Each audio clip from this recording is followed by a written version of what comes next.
Okay, the 2018 Emmy Awards are just a few days away. So we have brought together Chris Beachum, Daniel Montgomery, Joyce Eng, and me, I'm Marcus James Dixon, to talk about if we made any changes to our predictions after the creative arts. Some of us have, some of us haven't. And we're just going to tell you what our final predictions are. Of course, we can still change up until the very last second at Gold Derby. So we're going to start with comedy series. And this seems to be a race between Marvelous Mrs. Maisel and Atlanta. And Daniel, did you make any changes after the Creative Arts weekend? I did not. I've had the Marvelous Mrs. Maisel in prediction position for winning Best Comedy Series, and I still have it there. The win for Best Casting for a Comedy was very important. Of course, last year we saw Stranger Things won Drama Casting last year and didn't win Best Drama Series, but I think it's still, for the most part, like if you win Best Casting, the correlation between that and winning Best Program is very, very close. I think Stranger Things is the only example in the last 3 years, that and Born This Way for reality casting last year, the only two examples in the last 3 years of a casting winner that didn't win the performance or the program award. So yeah, I'm sticking with Maisel, and also because it's the most like what Emmy voters have voted for before. Atlanta is so far out there in terms of the style of show it is that I can see it winning actor again and directing again, but yeah, I think Maisel's got to be a little bit more conventional down there, up their alley. And Joyce, you and I were backstage when the winners were coming in for the first night of the Creative Arts, and they tied, right? Maisel and Atlanta both got about the same. Yeah, early, it was funny because Maisel won all their awards early on, and we're like, oh my God, Maisel's doing really well. But then Atlanta rallied at the end, and they won 3 as well, including a comedy guest actor for Cat Williams, who we were not predicting at all. He was in 6th place in our odds. Yeah. I had him second. Okay. That's impressive. But overall, he was in 6th place. I think that was big for them, since everyone was, torn between Bill Hader and Donald Glover. And, this was a win for Donald's show. And the casting win does make me wary of Maisel. I haven't switched. I've had Atlanta this whole time. I may switch, but I haven't decided yet completely. But obviously the last 3 years Veep has won comedy casting, but before that it was a different winner in casting every year. I think Modern Family won for its first year, and then it was just one-offs until Veep started sweeping the past 3 years. So I don't think it's that correlation is, concrete. And obviously, Daniel already mentioned the Stranger Things example. And Chris, what about you? Well, I have switched several times. I did not switch today. I went into my predictions when I knew we were going to record this, and I thought, okay, here we go. I'm going to make 5, 6, 7 changes at least off of the weekend, and I only made 1. And it wasn't even because of the weekend. I'm happy with it where everything is. I changed. If you're wondering what I changed, it wasn't anything. I just looked at the Variety special writing and thought, it's 4 stand-up specials against Samantha Bee, who won last year. So I switched to Samantha Bee, just because she's different and we know they like her in that category. The only one I'm thinking about changing, we'll talk about in a few minutes. I'm leaving it with Maisel. I just think it's more accessible. The casting win helps, but I just think there's probably people that don't even get Atlanta. I think people at least get Maisel. So I'm going to stick with it. When we opened up our prediction center, I had Maisel. Then I switched to Atlanta a few weeks ago. And then after the very first award of the night was Best Comedy Casting. And I'm like, okay, here comes Atlanta's going to win this. And it went to Maisel. And I'm like, okay, maybe I was right the first time. So I put Maisel back at number 1. I could still change. I have a couple days left. Well, the other thing is Maisel sort of won a 4th Saturday. When Alex Borstein won voiceover, I think that was as much for Maisel as Family Guy, because she's been eligible for, many, many, many years and hasn't won. And hardly, maybe did she have one other nomination for voiceover or something like that? So that was sort of a win for Maisel as well. I have her winning supporting. I moved her to winning before. Well, she can win both. I'm just saying that I think it was just sort of a sign of, oh, they like her a lot, and maybe that means they like the show a lot. What's interesting about Best Casting this year for comedy is that I think if Atlanta had won casting, because it's a second-year show, and it didn't have as many, like, certainly new cast members as it did when, it first premiered. If Atlanta had won casting, I think that would have sewn it up for me, because I agree. but the fact that Maisel's a first-year show, it's an entirely brand new cast. I think Maisel could have won that and still lose Best Comedy Series, but if Atlanta had won Best Casting, it would have been a sure thing for me. I say this on these chats year-round, whatever ceremony we're talking about. It's about expectations. It's about, do you win what you're supposed to win? Do you surprise in any categories? Do you lose something you should have easily won? Those kind of things go at least into my predictions. And the lead categories, I don't think they're going to help us pick comedy series, because I think Maisel's winning comedy actress, Rachel Brosnahan. Atlanta's winning comedy actor, Donald Glover. So that, I mean, maybe the supporting categories will help us decide, like if Zazie Beetz win for Atlanta. I think Brian Tyree Henry could win. You can't change at that point, so we don't know. Right. Does anyone think Rachel and Donald are not 100% locks? I think Rachel is 100%. It's the Emmy, so I think Rachel is 99.8%, and I think Donald is 85 to 90. I'm confident Donald's going to win, but I don't think it's 100% locked. I think there is still a decent chance that, like, this is a category where there is one clear alternative, which is always going to be risky for a front runner, and that's going to be Bill Hader. So the fact that Bill Hader lost to an actor in guest actor to an actor on Donald Glover's show really, really helps Donald Glover for Best Comedy Actor. So I feel confident about Glover, but not as confident as Brosnahan. That's how I feel. That's exactly how I feel. I think Rachel's 100% and Donald's 75. Bill Hader is very liked in the industry too. I could see them going that way. Don't totally throw out Ted Danson. I mean, he might be the TV legend, but it needed other stuff, and I just don't think. If Maya Rudolph had won at the guest star for The Good Place, that would have been a huge bellwether that there are a lot of Good Place fans in the acting branch, and maybe Ted Danson could have won, but I think the fact that she lost to Tiffany Haddish. I mean, I have Ted Danson in third. It could happen. Mm-hmm. I think everyone has him in third. Can anyone beat Rachel Brosnahan? I mean, I have Allison Janney in second because of the big Oscar. I would have loved to have seen her against Julia Louis-Dreyfus. This first year coming on the show, that would have been interesting, and it would not have been Julia's necessarily last time. So that would have been quite interesting. They should go up against each other next time. It's funny, I'm looking at all of Rachel's competition, and none of these shows won anything at the Creative Arts. So it really is, we know who the Emmys like. We know that they like Mrs. Maisel. And Tracy's the only one whose show is nominated for series. If they had nominated Alison Brie, like most of us thought they were going to, like Glow had a lot of support, a lot of nominations.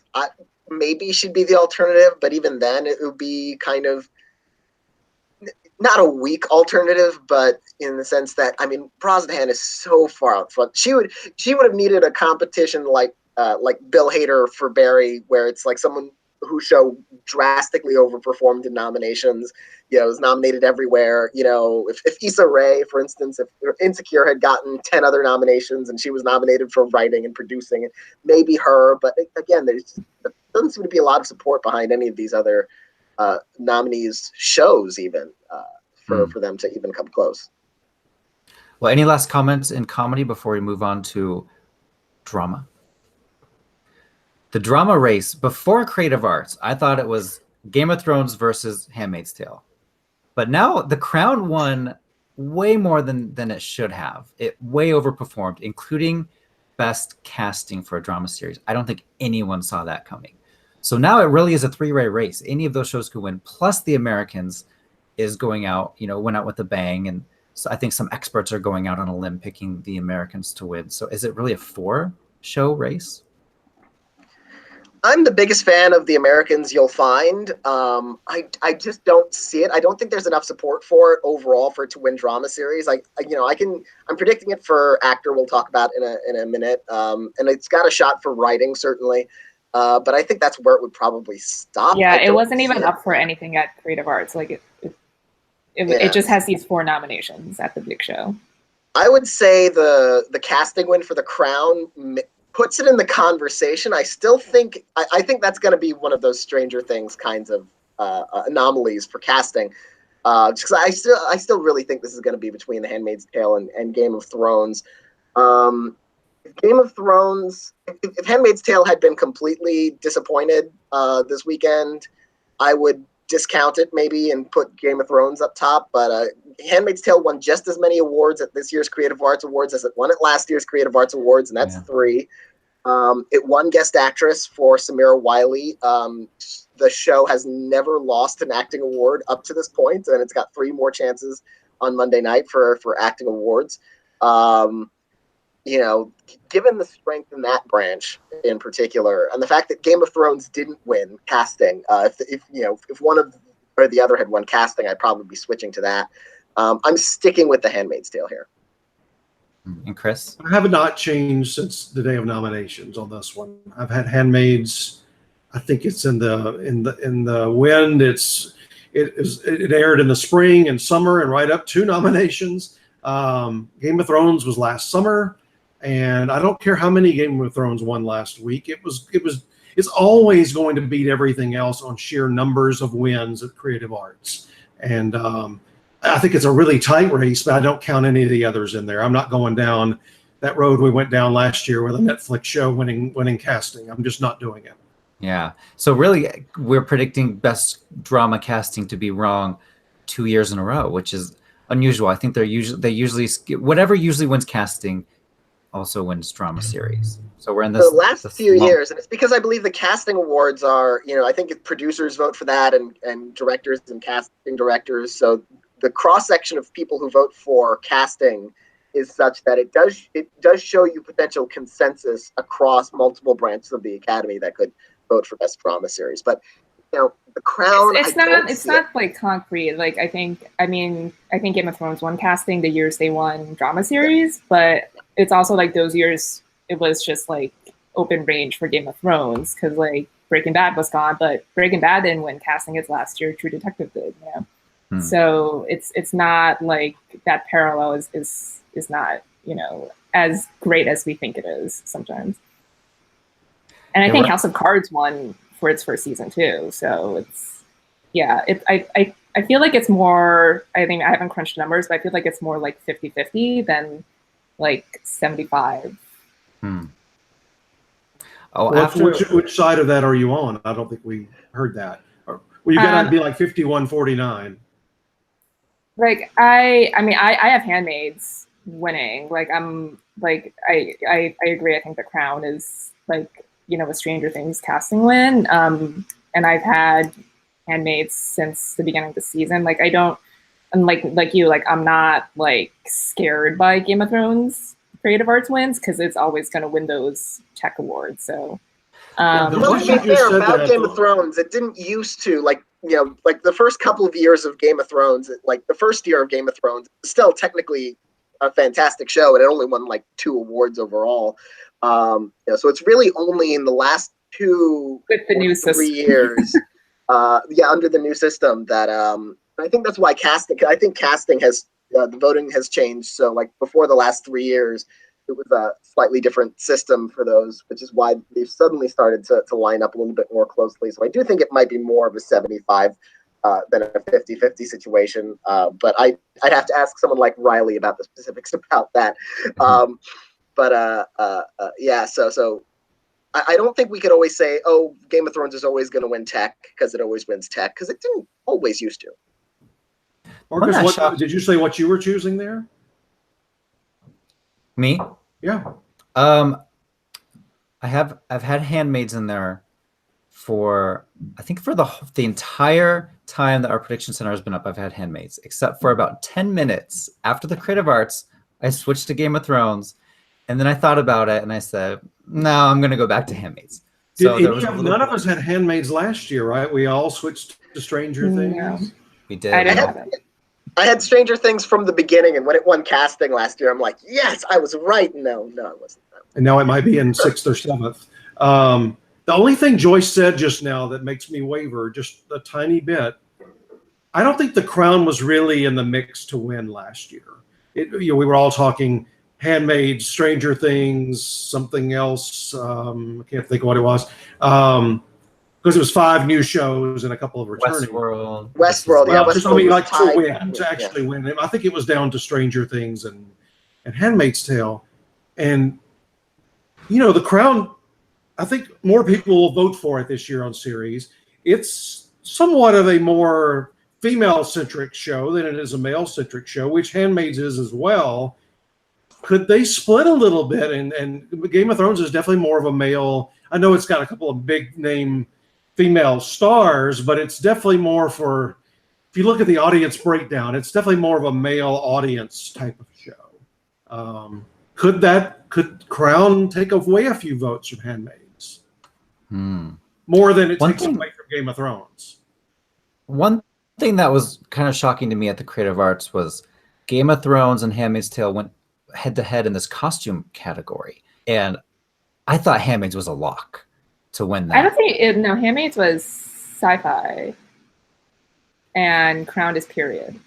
Sorry, I meant Game of Thrones. Game of Thrones and Handmaids. And I thought Handmaids was a lock to win costumes, but when Game of Thrones beat Handmaids, that was very telling to me, because you don't expect, the Handmaid's Tale costume is the most viral costume on all of television, possibly in the past 10 years. But it's one Could they have said that, a lot of the similars, they have to go with similar costumes from the previous season. Yeah. They're not Handmaid's going lost costumes. Handmaid's lost costumes last year and this year. It didn't hurt it at all. Yeah. And Game of Thrones is, when Game of Thrones wins costumes, that's not one that I think of as overperforming for Game of Thrones. Game of Thrones probably has the most costumes of any show on TV. It's also won costumes before.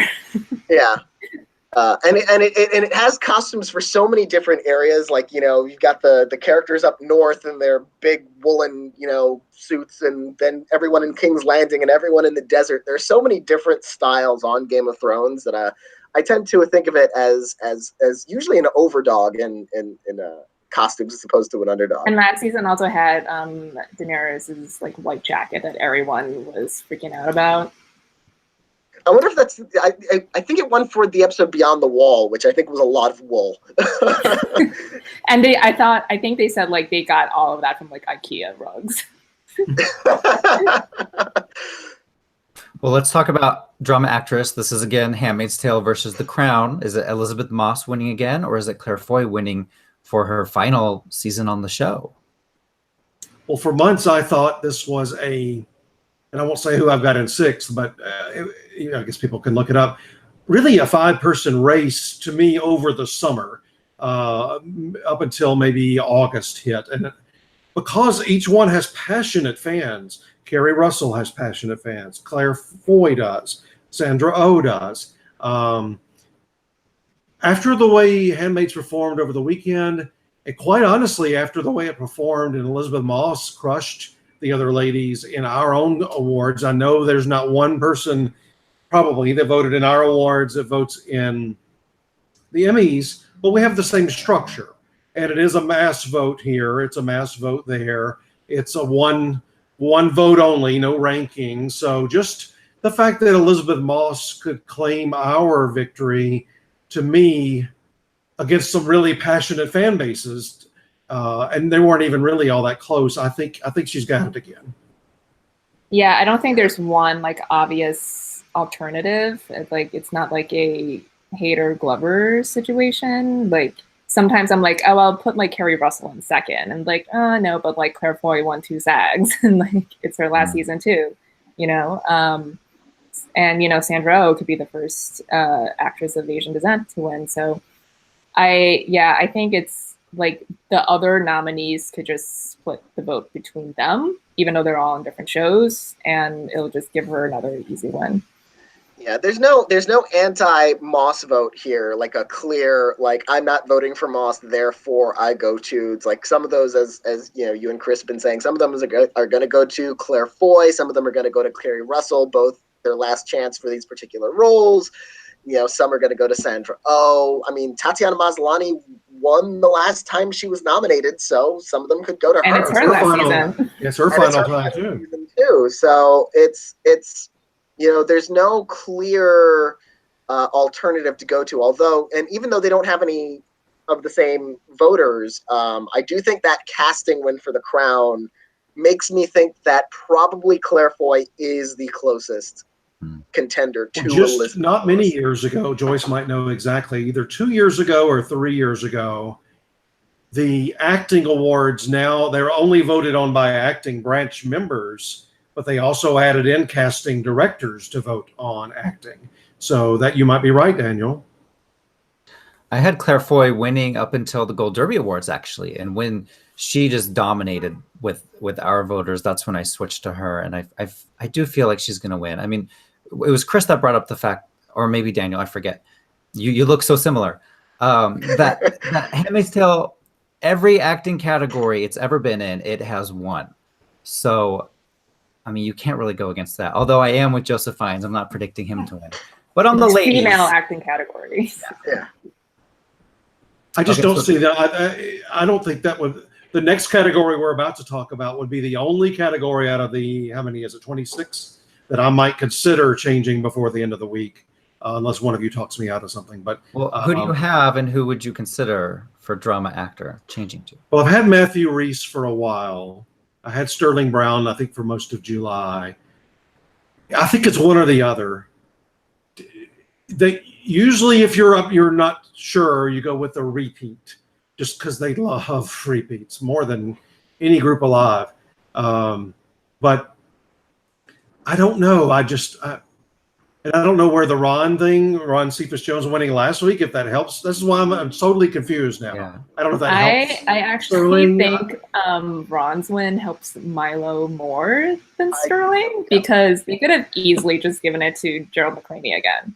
But they went the other way and chose another actor from This Is Us. Yeah, the Ron Cephas Jones wins tells me that sometimes they might rubber stamp the same show, but if they're paying attention, I literally just wrote a story about that. Yeah, that's why I'm predicting. We're not talking about the supporting in depth now, but I actually switched to Yvonne after that happened. It's like, oh, they're still going to like Handmaid's Tale, but they might go with Yvonne because she actually did have the stronger season compared to Ann Dowd, who won it last year. So I'm still going with Matthew Rhys just because I think Milo had the stronger year. Sterling is more popular with the Emmys in general. And so I think that's going to be enough of a split for them to, open the door for Matthew Rhys, because it really does feel like, if you're not voting for a This Is Us guy, I'm looking at this category, I really feel like Matthew Rhys is the guy you go with. And if Milo will take more votes away from Sterling this year, whatever that number is, we won't ever know, than he did last year. I think Milo's, our impression of the races that stood last year was Sterling was almost a lock, and Milo was really, really, really happy to get a nomination. Yeah, and what's interesting, I don't feel that way this year. Yeah, and our Gold Derby Awards, Sterling won last year, and this year Milo actually had more votes, and we ended up giving it to Matthew Rhys. So I thought, okay, my theory has some. This theory has some weight to it. That you also said you felt like even though the voting system is different now, if Americans wins writing and drama actor, it's just like the year that Friday Night Lights was up for its last time, and it won writing and Tom Chandler. And it was up for the exact same awards too: drama series, actor, actress, writing, and the Friday Night Lights won actor and writing. And Kyle was a surprise. I remember that year. That was a big surprise. That was the Mad Men Suitcase year. Yeah, and the Suitcase lost for writing too. That was even a bigger deal because the Suitcase, Mad Men had won for writing, I think, every year prior. It's like the acting race is like Mad Men number one in acting race until John Hamm, like literally the last shot. So it's like, oh, they lost, but that was like it was a surprise, but also like, yeah, they've never won an acting award before. But and Mad Men had won like three like writing Emmys already, so they ended their streak. This really was Milo's year on This Is Us. So Sterling is going to get a lot of votes, but Milo is definitely going to get more votes than last time. And that is the classic vote split situation. This is not like Samira Wiley, who's way out in front of the other two ladies in her guest star category. This is, two guys that are going to get Sterling on OJ. Yeah. Sterling the year of OJ had 3. Or I think Yvonne Strahovski for supporting too. I think she's way ahead. But Matthew Rhys, I'm picking him. I think all of Gold Derby now. I mean, not all of Gold Derby. He's number 1 now. He's, as of like a week ago, he all of a sudden surpassed who was second? Sterling? Sterling was 1. Yeah, now he's 2. They just swapped. Well, let's switch to real quick. We'll do limited series and then actor and actress. Does anyone not have Assassination of Gianni Versace? It won 4, including casting and of course costumes. Which, if it had lost costumes, that would have been pretty big, because this is about a costume designer, fashion designer. Yeah, I think there's only, and when I say a lock, that's 100%. There's only a handful. I think maybe around 5, and this is one of them. John Oliver's one of them. SNL's one of them. Rachel Brosnahan's one of them. And that might be it for me. But yeah, Versace's winning limited series. If Godless had won more at the Creative Arts, it would be a race. It won 1, and that was main title theme music. Godless. Main title theme music, that's... Godless underperformed. I've always thought Godless. We could be in a situation where Godless. It's either a Godless sweep on Emmy night or a Versace sweep on Emmy night. And Creative Arts made me think Godless had to win a little more there. If it had been like A Handmaid's Tale or Atlanta, where it got up to 3 or something, won something key, maybe won editing or See, I thought we talked about disappointments earlier or underperforming. I thought the cinematography loss was the biggest one, because typically at any type of award show, Westerns are just tailor-made for cinematography. Yeah. So that, to me, was the biggest loss for it. Congrats to Nat Geo. Genius won 2, which is great. Last year they went empty-handed. But I don't think it was as popular with voters, with everybody, than Versace was. It also has Versace has the rubber stamp of Ryan Murphy. He just won this category for OJ 2 years ago. There's also no writing or directing for Genius. There's I don't see, like, Assassination had the best creative arts possible, where it did very well and Godless didn't. I really think that was the only upset I could have really foreseen. And now I don't. But even if like Godless had done well, I don't, or like had won like 1 or 2 more, like I still would be going with Versace for limited series. I don't feel like it's like, it's this year the race is open enough for it to just win that, even if it underperforms like in like the acting races next week. Does anyone have somebody other than Darren Criss winning for actor? I had Benedict for the longest time, but I finally made the switch to Darren Criss. He is younger. They usually don't go for the younger guys, but I think he could pull it off. Yeah, well, they went young last year. Not quite as young. Riz Ahmed is like maybe 4 or 5 years older than Darren younger Criss. than he is. That's true, and he's also playing a little younger than he is, because Cunanan was like in his mid to late 20s, and then he got younger as the show went on. And so, but yeah, I think Cumberbatch could still do it. I mean, it's not like we saw a lot of what Patrick Melrose could have been capable of winning over the weekend. It didn't really have much of anything, or maybe just casting or something. So I can still, Cumberbatch is a big name. He's popular. He's won before. He's nominated almost every year. It's up for Best Limited Series. I could still see him win this. But I'm still going with Chris. Yeah, Chris is a safer option, but I have Benedict in second.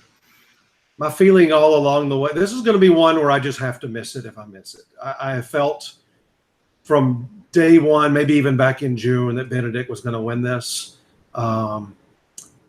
It's similar to when he won before, although he is coming this time. He beat Mark Ruffalo, who was almost a lock. And Mark Ruffalo's doesn't fall into this young category and doesn't fall into the villain category. He was a hero. And he beat the two Fargo guys too. And Normal Heart won for a TV movie. So it feels very similar to me. He's the biggest.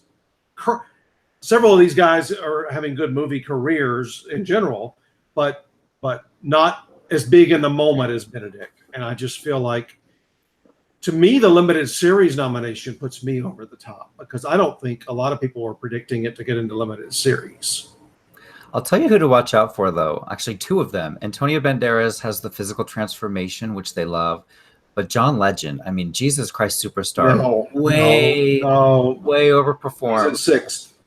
No, he's not in sixth. I have him in sixth. After this weekend, I'm going to move him up to maybe like what I've said all summer long is I knew they were voting for him on Variety Special, which lets them off the hook on this one.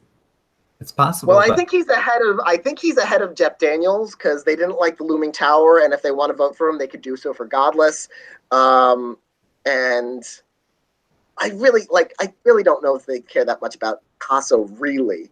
He's got a shot at winning. He campaigned a lot. He's a producer on. Well, no, I don't know if he's a producer on it, but he got into TV movie yet again. And he's the only one out of the six that really has the huge transformation. Mm-hmm.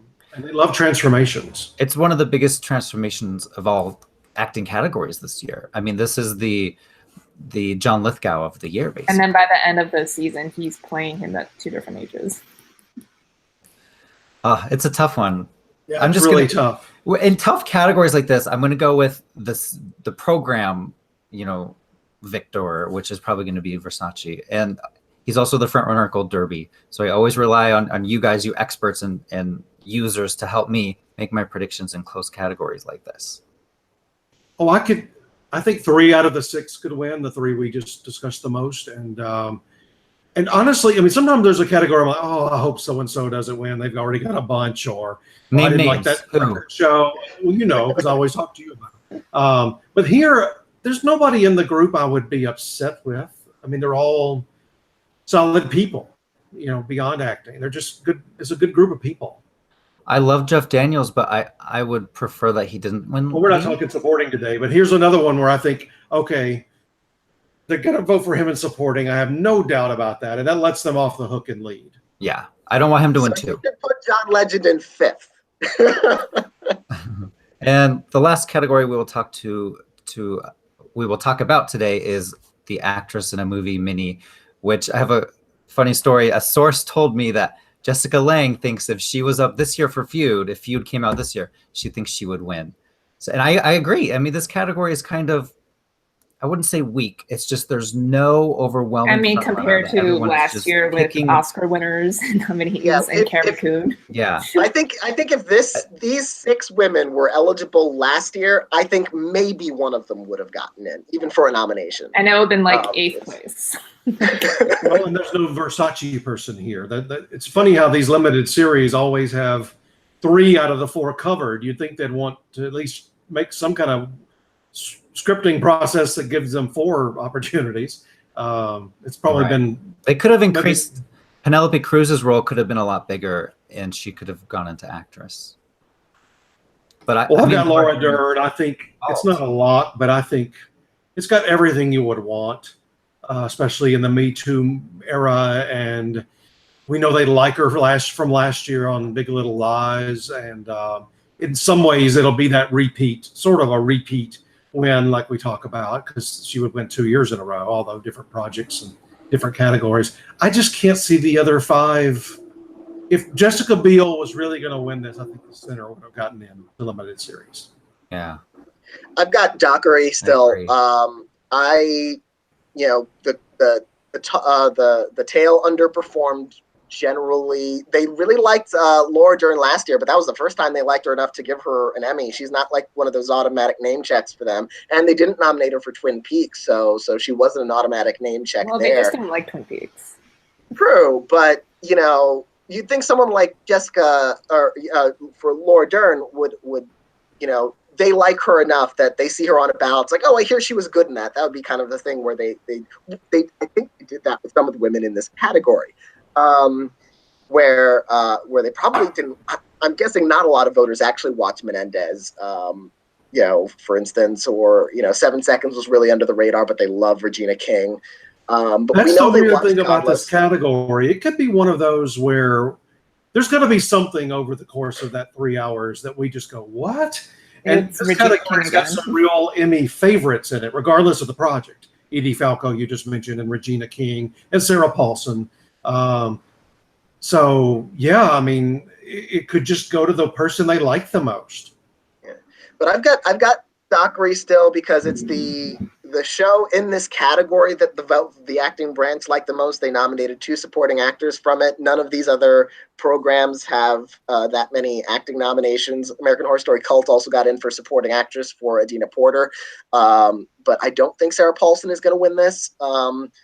Godless is the strongest contender for. She doesn't think she's going to win this. What position, Marcus, do you have Sarah Paulson in? I would like for her to know, as if she doesn't already. Oh, I'm not going to say. Place. See, she will call you and tell you where you have her ranked. It's not in the top 3 or 4, is it? No. Okay, so you have false anger here. I think like this one, I can see like if any of the 6 win, I'll just be like, oh, okay, like I get that. Really? Like I have Laura Dern, but like I don't feel like confident about it. That helps Laura Dern in a way, because I think we always talk about, if you're going to be the front runner, have a bunch of strong contenders against you, not just that one. So I think that helps. Michelle Dockery, by the way, is going to be there. I found out today. There were a handful of people I was worried about because they just started shooting the Downton Abbey movie, and she even put a photo, I think, on Instagram. So I was afraid, she's in London. She's not going to want to come all the way to LA, having lost before and so forth. The other one I was really concerned about was Yvonne Strahovski, because she's about to have a baby, but she's planning on being there. So you never know what will happen in the next 6 days. Goes into labor on stage. They will have a nurse up on stage. Well, none of those handmaids nurses. They don't need that. Oh no. So I want to end with asking everyone your personal. What winner would make you the happiest on Emmy night? Either a show or actor or an actress or writing or directing, anything. Mine would be Yvonne Strahovski. I'm rooting for her so badly because first of all, she's the nicest person, but she really, really deserved it. She came out of nowhere. I mean, season 1, she was okay. Season 2, she just completely went overboard in her performance and everything. So if she wins, I'll be very, very happy. Joyce, who is yours? I would be happy if the Americans went 4 for 4, because it should have way more Emmys than it ever got. Pick one. I guess series, since that's the biggest one, even though that's not as realistic as writing or actor. But if it wins series, then the Emmys did something right. And Daniel? I would agree with Joyce on the Americans, but since she's already said the Americans, I'll pick another one. I think a lot of people are predicting this, but I think it's wishful thinking. I don't think it's actually going to happen, but I would love for it to happen, and that would be for Twin Peaks to win either writing or directing, either one of those. Actually, writing might even be better because that would get both David Lynch and Mark Frost an Emmy finally. So that would be my favorite win of the night. But I think people who are predicting that are maybe wishful thinking that into being. I don't think it's a hope diction. Yeah, it's a hope diction. Fist fight, because if that happens, Marcus is going to leave the ceremony. And I will fly Zach Wells over and and take his place. Zach and Charles, our freelance writers, are going to be just over the moon if that happens. Okay, Chris, what was yours? You know what mine is, don't you? Who have I pushed the most? Yes, Henry Winkler. Yeah. I love it. That's going to happen. Somebody wins that's been waiting forever. I mean, I don't like the fact that they waited forever, but he's been on TV since the early 70s. He's got a daytime Emmy or 2, but this would mean so much to him. And and people like me that grew up watching him. He was the biggest star on TV in the 70s, the single biggest star. So I think he would give a really fun and emotional speech too. And I think the audience would stand up for him, especially if the please announcer person, whoever it is, this bugs me at every award show when you don't do this. Make sure you say something like, this is Henry Winkler's first Emmy win in 7 tries in his 45-year career, or whatever. People don't know those things until you tell them. And sometimes when they do announce those things, you can tell when they're reading Gold Derby. It's like, oh, they wouldn't have known that if they hadn't been. I think Jane Lynch on Sunday she spent 5 minutes at the beginning, didn't she, Marcus, talking about the fact that there were 5 potential EGOT people in the audience. She talked about them. She had them stand up. I just don't know if our pushing on a lot of this stuff wouldn't, I think we help on some of those kinds of things to make them a bigger deal. We were thrilled that it was such a big deal. And she got the right number. She said there were 12 going into the night. So that's the correct number, Jane. Though I feel bad for Pasek and Paul, like they were the most vulnerable going in, and so we all knew it was very possible. And so they had to stand up. It's like, yes, this could happen, and then they will have a project every season of television from here forward. They'll write songs on every single show next season. I believe they will write a song for every television season coming forward until they get it, and I think Lin-Manuel Miranda will write a song for every movie every year until he gets the Oscar. Yeah. So Mary Poppins Returns this year. Yeah. And if it doesn't work, he will write a song for Fast and the Furious 9. He might have a song in the Mary Poppins. We don't know. He totally has to have one. I would assume he would have one. I think so too. They just need to make sure it's in the appropriate, like in the movie itself. The voters don't like those. And if he wants to really help someone out, like he should co-write it with Diane Warren. She's waiting to. Not for she's got some songs. I'm understanding she's got a couple of songs at least in Star Is Born. So and I don't know if she wrote with Lady Gaga or with Bradley Cooper, but with one or the other. Okay, everyone, you have until Monday. It's on Monday this year, the 17th of September, to make your predictions. We're going to close the prediction center just before the show starts. So you have a few days to think about your picks and make some changes if you want, or make your first picks if you haven't done that yet.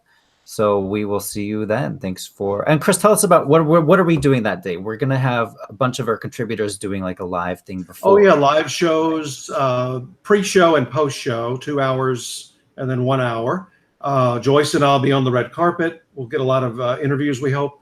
We'll be backstage. We'll get those backstage Q&As with the winners.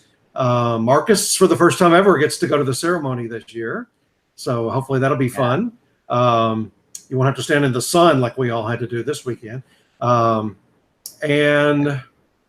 the place all week long to check the odds, check the experts, check daily, because people are making lots of changes. The industry sure does. They let us know, all throughout the year that they're checking the odds 10 times a day to see if their Derby horses are doing well. All right. Thanks, everyone. We'll see you on Monday.